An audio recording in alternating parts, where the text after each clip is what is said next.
ఈ video India నుంచి అమెరికాకి చదువుకోవడానికి వస్తున్న విద్యార్థులందరూ ఒక్క నిమిషం కేటాయించి ఈ వీడియో చూడండి.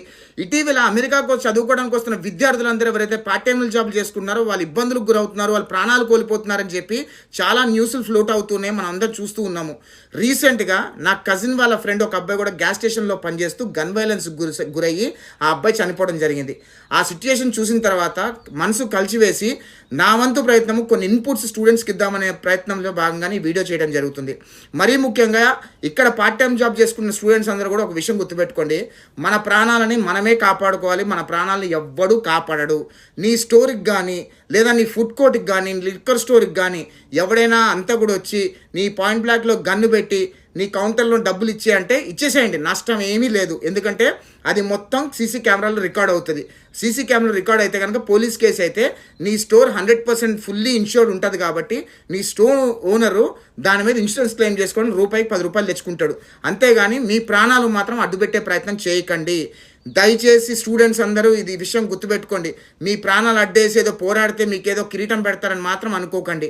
ఎవడైనా సరే గన్తో మిమ్మల్ని బెదిరించో లేదా భయపెట్టోదో చేయాలనుకుంటే డైరెక్ట్గా హ్యాండ్స్ అప్ చెప్పండి. ఏం కావాలో తీసుకెళ్ళిపోరా బాబు, నన్ను ఏం చేయొద్దు అని చెప్పండి, అంతే.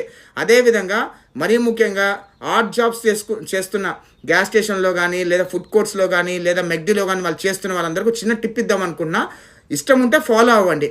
మరీ ముఖ్యంగా మీ గ్యాస్ స్టేషన్స్ కానీ లేదా మీ ఫుడ్ కోర్ట్స్ కానీ లేదా మీ మెక్డీస్ కానీ షరీఫ్లో పోలీసులు ఎవరో ఒకరు తినడానికి ఏదో ఒక టైంలో వస్తారు, ఆర్ట్ టైమ్స్లో కదా, వాళ్ళకి వాళ్ళ సర్వీస్ అప్రిషియేట్ చేస్తూ వాళ్ళ ఫుడ్ని వాళ్ళ కాంప్లిమెంటరీగా ఇచ్చే ప్రయత్నం చేయండి. ఎంత అవుదండి, మహా అంటే $5 $10 అవుద్ది, అంతమించి ఏం కాదు. రోజు మొత్తంలో ఒక 2-3 పోలీస్ ఆఫీసర్స్ వస్తారు, మహా అంటే $30 అవుద్ది. రోజుకు $30 వేసుకున్నా సరే నెలకు $600 అవుద్ది. ఈ $600 అప్రిసియేషన్ కింద కాంప్లిమెంటరీ కింద పోలీస్ వాళ్ళకి ఇవ్వటం వల్ల మీ స్టోర్ కూడా సెక్యూర్డ్గా ఉంటుంది, మీ ప్రాణాలు కూడా చాలా సెక్యూర్డ్గా ఉంటాయి. ఎందుకు నేను చెప్తున్నానంటే, మీరు ఎప్పుడైతే కాంప్లిమెంటరీగా ఇవ్వటం మొదలుపెట్టారో, వాళ్ళ సర్వీస్ని ఎప్పుడైతే అప్రిషియేట్ చేయడం మొదలుపెట్టారో, పోలీసులు అందరూ వాళ్ళ బ్రేక్ టైంలో వచ్చి మీ స్టోర్ దగ్గరే వాళ్ళ పార్క్ చేసుకొని 30 minutes 45 minutes రిలాక్స్ అవుతారు. ఆ రిలాక్స్ అవడం వల్ల ఖచ్చితంగా ఈ దుండగుళ్ళు కానీ ఈ బగ్లర్స్ కానీ ఈ రాబరీస్ కానీ ఎవ్వరు రారు. తద్వారా మీ స్టోర్ కూడా సేఫ్ ఉంటుంది, మీ స్టోర్కి ఎక్కువ బిజినెస్ కూడా జరుగుతుంది. అదేవిధంగా మీ ప్రాణాలు కూడా కాపాడుకోగలుగుతారు.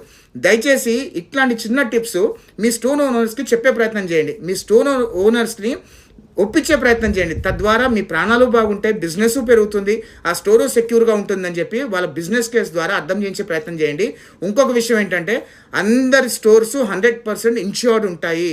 మీరు ఏది మీ ప్రాణాలు అడ్డేసి కాపాడే ప్రయత్నం చేయాల్సిన అవసరం లేదు, అంత త్యాగాలు చేయాల్సిన అవసరం లేదు. మీకు ఎలాంటి ఇబ్బంది వచ్చినా సరే లోకల్ ఆర్గనైజేషన్స్ ఉన్నాయి. Telugu association of North America TANA అనే ఒక ఆర్గనైజేషన్ ఉంది. ఖచ్చితంగా తానా ప్రతినిధులకు రీచ్ అవుట్ అయితే వాళ్ళు ఏదో రకంగా సాయం చేస్తారు. లేదా DC ఏరియాలో ఉండే స్టూడెంట్స్కి ఏమైనా ఆపద వచ్చినా లేదా ఇబ్బందులు వచ్చినా గ్రేటర్ వాషింగ్టన్ తెలుగు సంఘం అని GWTCS అని ఒక ఆర్గనైజేషన్ ఉంది. దాన్ని రీచ్ అవుట్ అయినా సరే వాళ్ళు కూడా ఆ GWTCS ప్రతినిధులు కూడా ఏదో రకంగా సాయం చేసే ప్రయత్నం చేస్తారు. దయచేసి మీరు సేఫ్గా ఉండమని చెప్పి విజ్ఞప్తి చేస్తున్నా. జై హింద్.